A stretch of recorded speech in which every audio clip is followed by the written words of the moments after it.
IIM Bangalore ने अपने UG programme that is UG in BSc honours in data science and economics के लिए 100% admission procedure को release कर दिया है।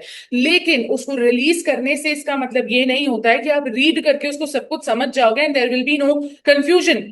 Absolutely, it is so confusing. The whole document is so confusing क्योंकि हर layer पे weightage of your exam, weightage of your tenth class marks, weightage of your tenth class के maths के marks changes rapidly, which is why it is very very confusing for most of you and सारे के सारे पीछे पड़ गए हो कि कैसे भी मैं ये डॉक्यूमेंट आपको समझा दूं। तो ये रहा video. Hey guys, I am Jiya, your mentor. I am going to walk you through this particular document so that you are able to understand what is written and follow everything correctly। चलो start करते हैं with the first page. बहुत ही important data यहाँ पे आपको given है, मैं आपको समझा देती हूँ। ये जो आप एग्जाम के लिए अप्लाई कर रहे हैं, सबसे पहली बात तो let's start with the very basic कि ये डेटा साइंस एंड इकोनॉमिक्स जरूर लिखते हैं। इस एंड वर्ड से आप बिल्कुल भी धोखा मत खाइएगा। ये दोनों ही सब्जेक्ट्स जो हैं वो टोटली डिफरेंट है। ये दोनों ही डिग्रीज टोटली डिफरेंट है। BSc honours in data science and BSc honours in economics, ये दोनों ही अलग अलग डिग्रीज हैं जो कि 4 year full time residential programme है। रेसिडेंशियल प्रोग्राम के यहाँ पे बहुत सारे बेनिफिट्स बताए गए हैं आपको by the institute itself, and that is कि data structures, psychology, applied business learning etcetera, ये सारी चीजें आपको पता चलती हैं। इससे क्या होता है कि करिकुलम जो है वो सिर्फ और सिर्फ एनालिटिकल डेप्थ को प्रायोरिटाइज कर सकता है, कंटेक्चुअल थिंकिंग के लिए आपको थोड़ा सा फॉरवर्ड कर सकता है, secondly internships and global exposures के लिए आपको आगे ले जा सकता है, एंड आपकी लाइफ स्किल डेवलपमेंट करने में भी आपको हेल्प करता है। ये जो फुल टाइम प्रोग्राम है, इसमें क्या होगा कि अंडर ग्रेजुएट इकोनॉमिक्स प्रोग्राम में data science as a minor होने वाला है, एंड वहीं डेटा साइंस के प्रोग्राम में इकोनॉमिक्स एज अ माइनर होने वाला है। तो इस चीज को आप ध्यान रखिएगा। अब हम सीधे सीधे बात करते हैं eligibility criteria of the UG programme के बारे में। आपकी एज क्राइटेरिया ये है, 1 अगस्त 2027 तक आप 20 इयर्स से ज्यादा आपकी एज नहीं होनी चाहिए। एकेडमिक क्वालिफिकेशन इज कि आपने 12th क्लास पास की हो या फिर कोई भी इक्विवेलेंट फ्रॉम रिकॉग्नाइज्ड बोर्ड। मतलब कई सारा आपको ये बात मालूम होगी कि महाराष्ट्र में 10th क्लास के बाद जूनियर कॉलेज स्टार्ट हो जाता है, तो उस वजह से इस स्टेटमेंट को लिखा जाता है। और ऐसे बहुत सारी चीजें होती हैं, ठीक है। This is just one example. Third is candidate must have taken mathematics as a subject. अब कौन सा मैथमेटिक्स लेना है, प्योर मैथमेटिक्स लेना है, अप्लाइड लेना है, इसके बारे में हम एंड ऑफ द वीडियो में बात करने वाले हैं। So stay tuned till then, ठीक है। तो इसमें 11th एंड 12th दोनों में आपका मैथ होना चाहिए, एंड क्लास 10th में आपके 60% से ज्यादा या कम से कम इक्वल टू मार्क्स होने ही चाहिए। ये आपका बेसिक एलिजिबिलिटी क्राइटेरिया है। इसके बाद चलते हैं, बात करते हैं IIM Bangalore UG admission test के बारे में। इसमें मैथमेटिक्स का सिलेबस जो है वो पूरा NCERT up to 12th grade है, not 10th grade, 12th grade तक का। 135 minutes, that is an a very unusual time limit, but 135 minutes का ड्यूरेशन मिलता है आपको इस पेपर को सॉल्व करने के लिए। कंप्यूटर बेस्ड टेस्ट होता है, सीबीटी टेस्ट होता है, 60 एमसीक्यूज आपको सॉल्व करने होते हैं।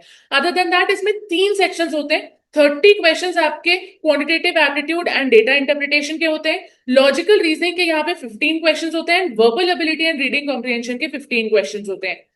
आगे बात करते हैं कौन कौन से डॉक्यूमेंट्स आपको लगेंगे जब आप एप्लीकेशन फॉर्म फिल कर रहे होंगे। Before that I would also like to tell you कि एप्लीकेशन फॉर्म की जो विंडो है that is August 17 to October 15। ऐसा आपको बहुत सारे लोग बोल रहे होंगे कि अभी आपके पास बहुत टाइम है, रिलैक्स चिल आराम से फॉर्म भर देना, but that is not what I would advise. I would tell you कि भाई जल्द से जल्द फॉर्म भरना स्टार्ट कर दो कम से कम, because the only reason is कि जितना लेट करोगे उतना ज्यादा प्रॉब्लम हो सकती है। फॉर एग्जाम्पल आप लास्ट डेट पे एकदम फॉर्म भर रहे हो, तो उस मोमेंट पे हो सकता है टेक्निकल ग्लिचेस हो जाएं, हो सकता है कि आपका कोई डॉक्यूमेंट सही ना हो जिसको आपको फिर से रिसोर्स कराना पड़ रहा है। जैसे एक बेसिक डॉक्यूमेंट होता है योर कैटेगरी सर्टिफिकेट, उसको अपडेशन की जरूरत है। फॉर एग्जाम्पल वो डेट ही निकल जाए, इसीलिए पहले से सिचुएशन को करना चालू कर दो, पहले से फॉर्म्स को भरना चालू कर दो, क्योंकि बहुत सारी प्रॉब्लम्स एंड रोड ब्लॉक्स आते हैं। उनको क्लियर करते करते करते करते आप एक फाइनल डेट पे उस फॉर्म को सबमिट कर पाओगे। दैट इज मोर इंपॉर्टेंट, ठीक है। UG admission test is on November 15 2026 and जो एडमिशन टेस्ट के रिजल्ट्स हैं वो टेंटेटिवली दिए हैं, दिसंबर 15 तक आ जाएगा। इसके बाद आपको इंटरव्यू की डेट्स दी हुई है, उसके बारे में हम फिर से एक बार और रिवाइज करेंगे, going back to that window. ठीक है, तो यहाँ पे रिक्वायर्ड डॉक्यूमेंट्स आपके क्या होने वाले हैं जब आप एप्लीकेशन फॉर्म भर रहे होंगे। प्लीज ध्यान रखिएगा, आपको 10th एंड 12th के ट्रांसक्रिप्ट्स एंड सर्टिफिकेट्स की जरूरत पड़ेगी। स्टेटमेंट ऑफ पर्पस आपको एसओपी लिख के देनी पड़ेगी। वो एसओपी में आपको कोई भी हेल्प चाहिए तो आप अभी कमेंट कर दीजिए, we will guide you 1-to-1 to help you build the best SOP that you can submit. ठीक है, थर्ड इज आपका जो भी आप जिस भी रिजर्व कैटेगरी से हो, आप SC, ST, non creamy, OBC category, EWS category, आप किसी से भी बिलोंग करते हो, उसका सर्टिफिकेट आपको सबमिट करना पड़ेगा। ये अपडेटेड सर्टिफिकेट होना चाहिए, ये आउटडेटेड सर्टिफिकेट नहीं हो सकता है। इसलिए अभी भी टाइम है, जाके जल्दी से फिगर आउट कर लीजिए कि आपका सर्टिफिकेट अपडेटेड है कि नहीं है। आप कितना रीसेंट अपडेटेड सर्टिफिकेट यहां लगा सकते हो, आप उतना रीसेंट सर्टिफिकेट लगाइए, है ना।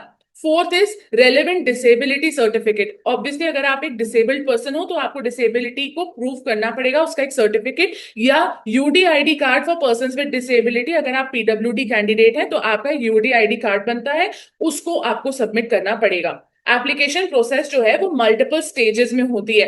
पहला जो स्टेज है जिसमें आपको एडमिशन प्रोसेस आईएमबी की कैसे स्टार्ट होगी ये समझाया जाएगा मेरे थ्रू, एंड इसके बेसिस पे आपको समझ में आएगा कि कैसे वर्क करेगा सब कुछ। ठीक है, सबसे पहले तो ये सेकंड टाइम ये एंट्रेंस एग्जाम हो रहा है। जो फर्स्ट एंट्रेंस एग्जाम हुआ था उसमें किस तरीके से कट ऑफ्स आए थे एंड इन कट ऑफ्स के बेसिस पे किस तरीके से शॉर्टलिस्ट किया गया था स्टूडेंट्स को, वो दिखाया गया है। यहाँ पे क्लियरली लिखा है, आप ये देखेंगे आपको थोड़ा सा परप्लेक्स्ड फील हो सकता है। यहाँ पे क्लियरली लिखा है, these are cut offs used for preparing the first shortlist, the scores of those called for interviews were higher। तो फर्स्ट शॉर्टलिस्ट के लिए मतलब प्री पीआई जो शॉर्टलिस्ट होती है उसके लिए कैसे एक स्कोर क्रिएट किया जाता है वो मैं आपको बता देती हूँ। आपका जो यूजी एंट्रेंस टेस्ट आप दोगे उसके 70 मार्क्स माने जाते हैं। 10th बोर्ड के ओवरऑल स्टैंडर्डाइज स्कोर जो निकल के आता है वो 15 होता है, एंड 10th बोर्ड के मैथ्स बस का स्टैंडर्डाइज्ड स्कोर जो होता है वो 10 होता है। जेंडर डाइवर्सिटी का 5 मार्क्स मिलता है आपको। ये जो 70 पॉइंट्स हैं यूजी टेस्ट के, ये आपकी performance in all the 3 sections derive होते हैं, जिसमें कि क्वांट का जो वेटेज होता है वो 20 पॉइंट्स का होता है, लॉजिकल का 30 पॉइंट्स का होता है एंड वर्बल का 20 पॉइंट्स का होता है। इसका मतलब क्या है कि सबसे ज्यादा मार्क्स आपको सबसे ज्यादा एक्यूरेसी आपको लॉजिकल में लानी चाहिए, क्योंकि यहाँ पे उसका बहुत ज्यादा असर्शन है, correct. Therefore and quantitative aptitude and DI में भी 20 पॉइंट्स यहाँ हैं, लेकिन याद रखिएगा इसमें सबसे ज्यादा क्वेश्चंस आते हैं, दैट इज 30 क्वेश्चंस। तो इन 30 क्वेश्चंस को जब आप सॉल्व करते हो तब जाके आप इन 20 पॉइंट्स तक आते हो। तो यहाँ पे भी आपके लिए एक्यूरेसी बहुत ज्यादा इंपॉर्टेंट है, which means it is a very balanced kind of a paper. Plus इस पेपर में एक बहुत ही अजीब सी बात होती है जो कहीं और आपको मिलेगी नहीं। यहाँ पे हर नेगेटिव, हर गलत आंसर के लिए जो नेगेटिव मार्किंग होती है वो 1/3 होती है रादर देन 1/4। जस्ट इमेजिन कि 1/4 की जगह 1/3 होती है, तो आप ज्यादा मार्क्स लूज करते हो every time you mark a wrong answer, which is why attempts चाहे कम हो लेकिन एक्यूरेसी एक्सट्रीमली गुड होना चाहिए। ठीक है, अब बात करते हैं एप्लीकेशन प्रोसेस के स्टेज 2 के बारे में। जो सेकेंड स्टेज होगा आपके एडमिशन प्रोसेस का, उसमें पीआई होगा, पर्सनल इंटरव्यू होगा एंड आपकी सिलेक्टेड सिटीज में होगा। आपको जब बोला जाएगा, पीआई के लिए बुलाया जाएगा, आपको शॉर्टलिस्ट किया जाएगा, तब आप सिटीज सिलेक्ट करोगे और उनमें ही आपका पीआई कंडक्ट किया जाएगा। अब यहाँ पे जो मार्क्स हैं, जो पॉइंट्स हैं, वो टोटली चेंज हो जाएंगे, पूरा उथल पुथल हो जाएगा। मतलब जो प्री पीआई स्टेज था उसमें अलग मार्क्स थे, अलग पॉइंट्स थे, अब पीआई स्टेज के अलग ही पॉइंट्स है। 10th बोर्ड्स के ओवरऑल पॉइंट्स जो हैं वो 10 पॉइंट्स हैं। 10th बोर्ड के मैथ्स के स्टैंडर्डाइज स्कोर जो होना चाहिए वो 10 होना चाहिए। यूजी टेस्ट स्कोर जो है उसका 40 वेटेज है एंड पर्सनल इंटरव्यू का 40 वेटेज है। अब आप समझ गए होंगे कि मैं क्यों बोल रही थी कि it is extremely extremely confusing. जो एक नेक्स्ट लेवल आ जाता है वो आ जाता है रेफरेंस लेटर्स का। Submission of 2 online reference letters is mandatory. ये कोई ऐसी चीज नहीं है जो आप चूज कर सकते हो कि हाँ मैं करूंगा या नहीं करूंगा. No, it is mandatory. References should be preferably from a teacher in an academic institution where the candidate is studying or has studied. है ना. तो रेफरेंस जो है वो कैसे सबमिट करना है? Submitted online by the referees directly. कोई भी रेफरी, जैसे आपका जो टीचर है जो आपको रेफरेंस देने वाला है, वो रेफरी आपको डायरेक्टली रेफर कर दे. ठीक है. Before the last stipulated date, before the last stipulated date of for submission of application. ये एप्लीकेशन के साथ जाएगा. तो yes, this is not a basic application form, which is why मुझे ये वीडियो बनानी पड़ी. अब हम चलते हैं कुछ बहुत ही फ्रीक्वेंटली आस्क्ड क्वेश्चंस के बारे में बात कर लेते हैं, क्योंकि ये जो डॉक्यूमेंट है ये हमारा पूरा कंप्लीट हो गया है. अगर आपको किसी भी तरीके की कोई भी प्रॉब्लम है, कुछ भी कंफ्यूजन होता है, तो आप 100% कमेंट्स में पूछ सकते हैं एंड वी विल रिप्लाई. ठीक है. आगे बढ़ते हुए कुछ चीजें जो है जो छूट गई हैं. देखिए, एलिजिबिलिटी क्राइटेरिया हम देख चुके हैं. हाउ डू यू अप्लाई ये भी हम देख चुके हैं. ठीक है. यहाँ पे एक बहुत इंपॉर्टेंट क्वेश्चन है, which is the 6th question. Candidate who has completed or studying in class 11th and 12th without mathematics can take mathematics through NIOS to meet eligibility criteria. तो इन्होंने क्लियर किया है कि yes it is acceptable. तो आप NIOS से भी eligibility criteria of mathematics को meet कर सकते हैं. Any preference between pure maths and applied maths? नहीं. Any student with mathematics as a subject can apply. ये नहीं है कि प्योर है कि अप्लाइड है, डजेंट मैटर. कोई भी इंसान इस सिर्फ मैथ्स होना जरूरी है इन 11th एंड 12th. ठीक है. Previous year question papers and materials और resources for preparation of the test and the interview कहाँ मिलेंगे? ये क्वेश्चन होना चाहिए.